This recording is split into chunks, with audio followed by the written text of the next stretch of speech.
কূপের পাশে একটা কুকুর পিপাসায় কাতরায়, এমন পিপাসা যে পিপাসার কারণে কুকুরটা মারা যাবে যাবে অবস্থা। বনি ইসরাইলের এক ব্যভিচারিণী নারী কুকুরটাকে দেখে, দেখার পর তার মায়া হয়। ইখলাসের সাথে নাজাআত মুকাআহা, ওই নারী তার মৌজা খুলছে, খোলার পর মৌজা দিয়ে পানি আনছে, আনার পর ফাসাকাতহু, কুকুরকে পানি পান করায়া দেয়। আল্লাহ নবী বলেন ইখলাসের সাথে আমল আল্লাহ এত কবুল করেছেন, গুফিরা লাহা বিহি, এতটুকু একটা ইখলাসওয়ালা আমলের কারণে তার আগের সব গুনাহগুলা মাফ করে দেওয়া হয়। সুবহানাল্লাহ, ইখলাস। তাহলে বলেন তো, ভুলে গেছেন আসল কথা। কয় মাধ্যমে ইবাদত করি? পাঁচ মাধ্যমে। এক নাম্বার অন্তর দিয়ে। অন্তরে একটা ইবাদত সুন্দর ফিকির করা, আরেকটা ইবাদত নিয়ত করা, আরেকটা ইবাদত ইখলাস। এই জন্য মনে রাখবেন, নিয়ত বিশুদ্ধ যদি আর ইখলাসের সাথে হয়, ছোট আমলও বিশুদ্ধ নিয়তের কারণে বড় হয়ে যায়, বড় আমল অশুদ্ধ নিয়তের কারণে ছোট হয়ে যায়। সবাই বলেন বলেন, ছোট আমল বিশুদ্ধ নিয়তের কারণে, ইখলাসের কারণে বড় হয়ে যায়, বড় আমল অশুদ্ধ নিয়তের কারণে, ইখলাস না থাকার কারণে ছোট হয়ে যায়। একটা কিতাব আছে, নাম জামিউল উলুমি ওয়াল হিকাম। এই কিতাবের লেখকের নাম ইবনে রজব হাম্বলি রহমতুল্লাহি আলাইহি। 1 নম্বর খণ্ড 13 নম্বর পৃষ্ঠায় তিনি আনছেন, قال عبد الله بن المبارك رحمه الله رب عمل صغير تعزمه النية ورب عمل كبير تصغره النية। আব্দুল্লাহ ইবনুল মুবারক রহমতুল্লাহি আলাইহি বলেন, বিশুদ্ধ নিয়ত ছোট ছোট আমলকে বড় বানায়া দেয়, আর অশুদ্ধ নিয়ত বড় আমলকে ছোট বানায়া দেয়। নাউজুবিল্লাহ। বিশুদ্ধ নিয়ত ছোট আমলকে বড় বানায়া দেয়, অশুদ্ধ নিয়ত বড় আমলকে ছোট বানায়া দেয়। ইখলাসওয়ালা বিশুদ্ধ নিয়তের কারণে 1 টাকার প্রতিদান যে রব কত দিবে রব ভালো জানেন। ইখলাস ছাড়া অশুদ্ধ নিয়তের কারণে 1 কোটি দানের ফজিলত রব তো দিবেন না, বরং এটাকে ছোট বানাইতে বানাইতে একদম ছোট বানায় দেয়। ইখলাস নেই, নিয়ত অশুদ্ধ। ইখলাসওয়ালা বিশুদ্ধ নিয়তের 1 টাকা, এটা যে আল্লাহ কত বড় বানাবেন এটা আল্লাহ ভালো জানেন। এবার আমার সাথে একটু বলেন, লা ইলাহা ইল্লাল্লাহ। বলেন এই কালিমা মুখে উচ্চারণের পাশাপাশি অন্তরেও লালন করা। অন্তরে লালন করাটা বলেন আত্মিক ইবাদত। আল্লাহ ছাড়া কোনো ইলাহ নাই, এটা কলবের মধ্যে লালন করা, এটাও আত্মিক ইবাদত। একটা মুখ দিয়ে বলি আমরা, আরেকটা হলো অন্তর দিয়ে, এটা না হ্যাঁ আসলে আল্লাহ ছাড়া ইলাহ না, এটা অন্তরে আমি লালন করি, এটা আত্মিক ইবাদত। সহিহ বুখারীর 44 নম্বর হাদিস, قال رسول الله صلى الله عليه وسلم يخرج من النار من قال لا إله إلا الله وفي قلبه وزن شعيرة من خير ويخرج من النار من قال لا إله إلا الله وفي قلبه وزن برة من خير ويخرج من النار من قال لا إله إلا الله وفي قلبه وزن ذرة من خير। রাসূলুল্লাহ সাল্লাল্লাহু আলাইহি সাল্লাম বলেন, যার অন্তরে গম পরিমাণ, জব পরিমাণ, অনু পরিমাণ ঈমান থাকবে, সে একদিন না একদিন জাহান্নাম থেকে বের হয়ে জান্নাতে প্রবেশ করবে। সুবহানাল্লাহ। অন্তরে, এটা আত্মিক ইবাদত। আত্মিক ইবাদত আরেকটা তাওয়াক্কুল, আল্লাহর উপর ভরসা করা, এটাও আত্মিক ইবাদত। ওয়া মান ইয়াতাওয়াক্কাল আলাল্লাহি ফাহুয়া হাসবুহ, যে ব্যক্তি আল্লাহর উপর ভরসা করে আল্লাহ তার জন্য যথেষ্ট হয়ে যায়। সুবহানাল্লাহ। যে আল্লাহর উপর ভরসা করে আল্লাহ তার জন্য যথেষ্ট হয়ে যায়। আল্লাহ আমাদের সকলকে এই আত্মিক ইবাদতগুলা বুঝে শুনে নিয়মিত যেন আমরা আত্মিক ইবাদতগুলা করতে পারি, আল্লাহ তৌফিক দান করেন। আমিন। খুব মনোযোগ দেন। সুন্দর ফিকির করা আত্মিক ইবাদত, সুন্দর চিন্তা করা আত্মিক ইবাদত, বিশুদ্ধ নিয়ত করা আত্মিক ইবাদত, ইখলাস অন্তরে রাখা আত্মিক ইবাদত, লা ইলাহা ইল্লাল্লাহ মুখে উচ্চারণের পাশাপাশি কলবে এটা ধারণ লালন পালন করা এটাও আত্মিক ইবাদত, তাওয়াক্কুল করা ভরসা করা এটাও আত্মিক ইবাদত। মনোযোগ সহকারে সবাই বলেন তো, কয় মাধ্যমে আমরা ইবাদত করি? 5 মাধ্যমে। মাত্র এক মাধ্যমের আলোচনা আমাদের শেষ হলো, আত্মিক ইবাদত। এবার 2 মৌখিক ইবাদত। মুখ দিয়ে যে ইবাদত করি এটাকে বলা হয় মৌখিক ইবাদত। জিকির করা মৌখিক ইবাদত। বলেন কি করা? জিকির করা মৌখিক ইবাদত। লা ইলাহা ইল্লাল্লাহ সুবহানাল্লাহ আলহামদুলিল্লাহ লা ইলাহা ইল্লাল্লাহ আল্লাহু আকবার। মৌখিক ইবাদতটা মন দিয়ে সবাই একটু করি, চলেন। সুবহানাল্লাহ আলহামদুলিল্লাহ আলহামদুলিল্লাহ লায়েত আলিফ টানবেন, লা ইলাহা ইল্লাল্লাহ আল্লাহু আকবার। মৌখিক ইবাদত করলাম, জিকির করলাম, এটা মৌখিক ইবাদত। লা ইলাহা ইল্লাল্লাহ নামক এই মৌখিক ইবাদত যদি কেউ করে, দিল থেকে ইখলাসের সাথে করে, রাসূলুল্লাহ সাল্লাল্লাহু আলাইহি সাল্লাম বলেন, মান ক্বালা লা ইলাহা ইল্লাল্লাহ মুখলিসান কাত্তু ইল্লা ফুতিহাত লাহু আবওয়াবুস সামাই হাত্তা তুফজিয়া ইলাল আরশ। কেউ যদি ইখলাসের সাথে একবার লা ইলাহা ইল্লাল্লাহ পড়ে, আসমানের সবগুলা দরজা খুলে দেওয়া হয়, তার লা ইলাহা ইল্লাল্লাহ যেন আরশ পর্যন্ত পৌঁছে যায়। সুবহানাল্লাহ। মৌখিক ইবাদত আরেকটা, বলেন তিলাওয়াতুল কুরআন। কোরআন তেলাওয়াত করা মৌখিক ইবাদত। আল্লাহ পাক রব্বুল আলামিন বলেন, ওয়াতলু মা উহিয়া ইলাইকা মিন কিতাবি রাব্বিক। আপনি তেলাওয়াত করেন, আপনার রবের পক্ষ থেকে যা ওহী হিসাবে অবতীর্ণ করা হয় আপনি তেলাওয়াত করেন। লা মুবাদ্দিলা লিকালিমাতি। আপনার রবের কালিমা পরিবর্তন করার মতো কেউ নাই, কেউ পরিবর্তন করতে পারবে না।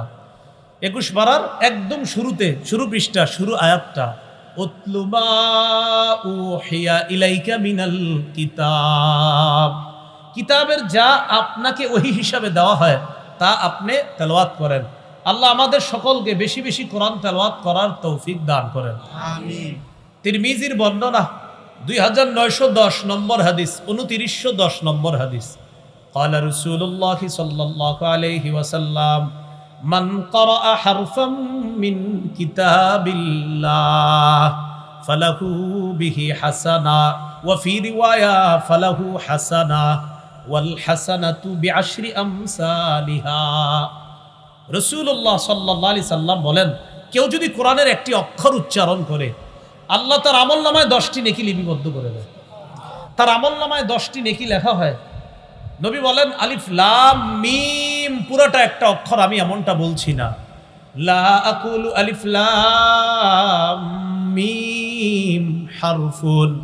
আলিফ লাম মিম পুরোটা একটা অক্ষর এমনটা বলছি না। ওয়ালাকিন আলিফুন হারফুন ওয়া লামুন হারফুন ওয়া মিমুন হারফুন। আলিফ একটা অক্ষর, লাম একটা অক্ষর, মিম একটা অক্ষর। আলিফ লাম মিম কোন উম্মত পড়লো, আমল নামায় 30টা নেকি লিপিবদ্ধ হয়ে যায়। সুবহানাল্লাহ। পড়েন আলহামদু আলহামদু আলহামদু আলহামদু আলহামদু। আলহামদু। হামজা লাম জবর আল, হামজা লাম জবর আল, হামিম জবর হাম, হামিম জবর হাম, দাল পেশ দু। দাল পেশ দু। বক্তব্যে হুজুর পড়ায়নি 50 সওয়াব। কয়টা সওয়াব? আমরা সবাই 200 সওয়াব পাইছি।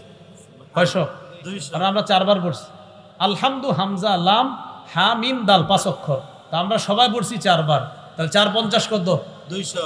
তার একটু পড়েন, বলেন আলহামদু আলহামদু 250, আলহামদু আলহামদু 300। তাহলে বক্তব্যে যে হুজুর পড়ায় আর আপনার যে সন্তান পড়ে, লাভ না লস? লাভ। হ্যাঁ, আল্লাহ আমাদেরকে এই শিক্ষার প্রতি আরো গুরুত্ব আরোপ করার তৌফিক দান করেন, আমিন। সহিহ বুখারীর বর্ণনা 5011 নম্বর হাদিস।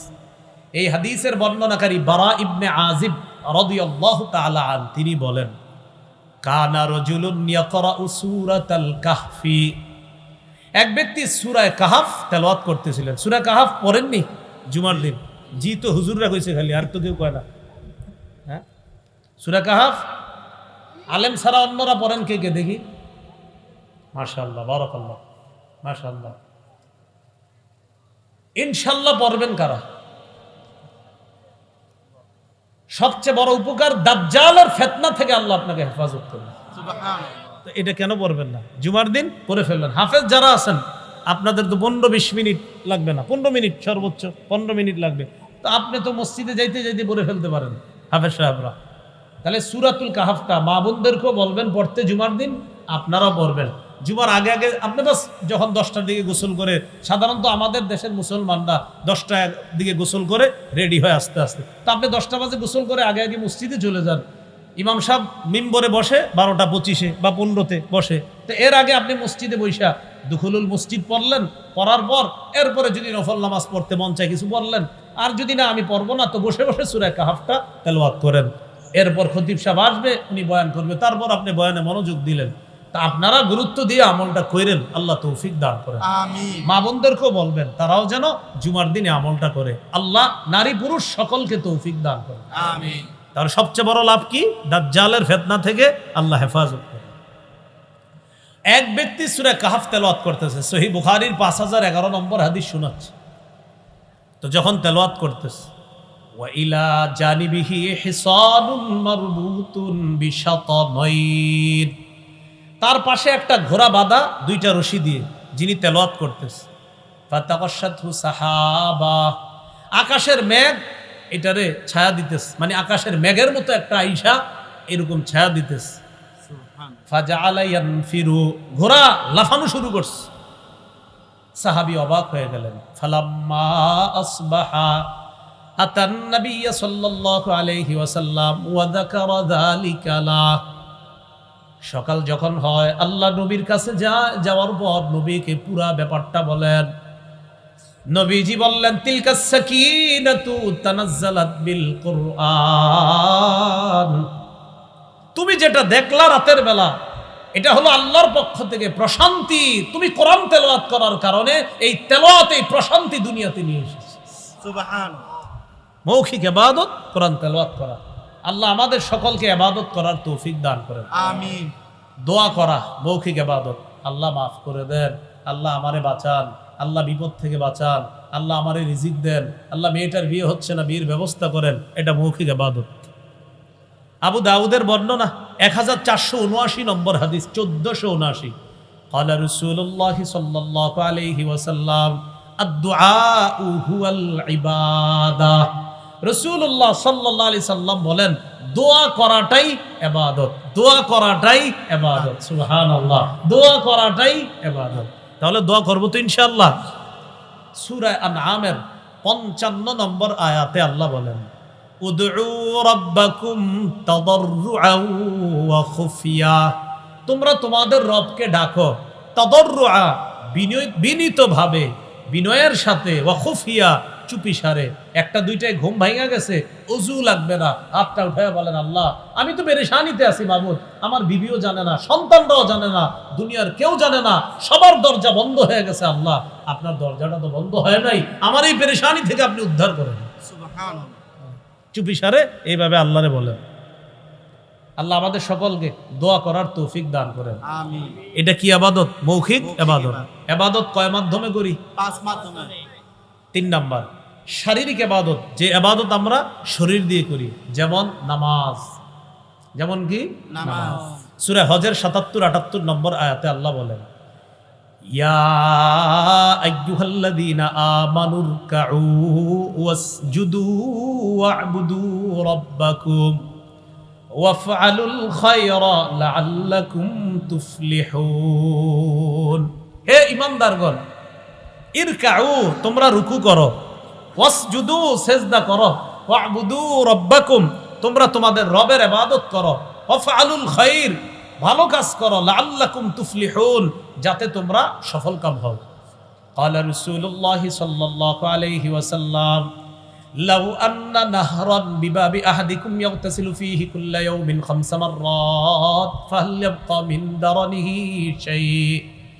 নবী বলেন, তোমাদের কারো বাড়ির সামনে একটা পুকুর আছে, এই পুকুরে ওই ব্যক্তি দৈনিক 5 বার গোসল করে।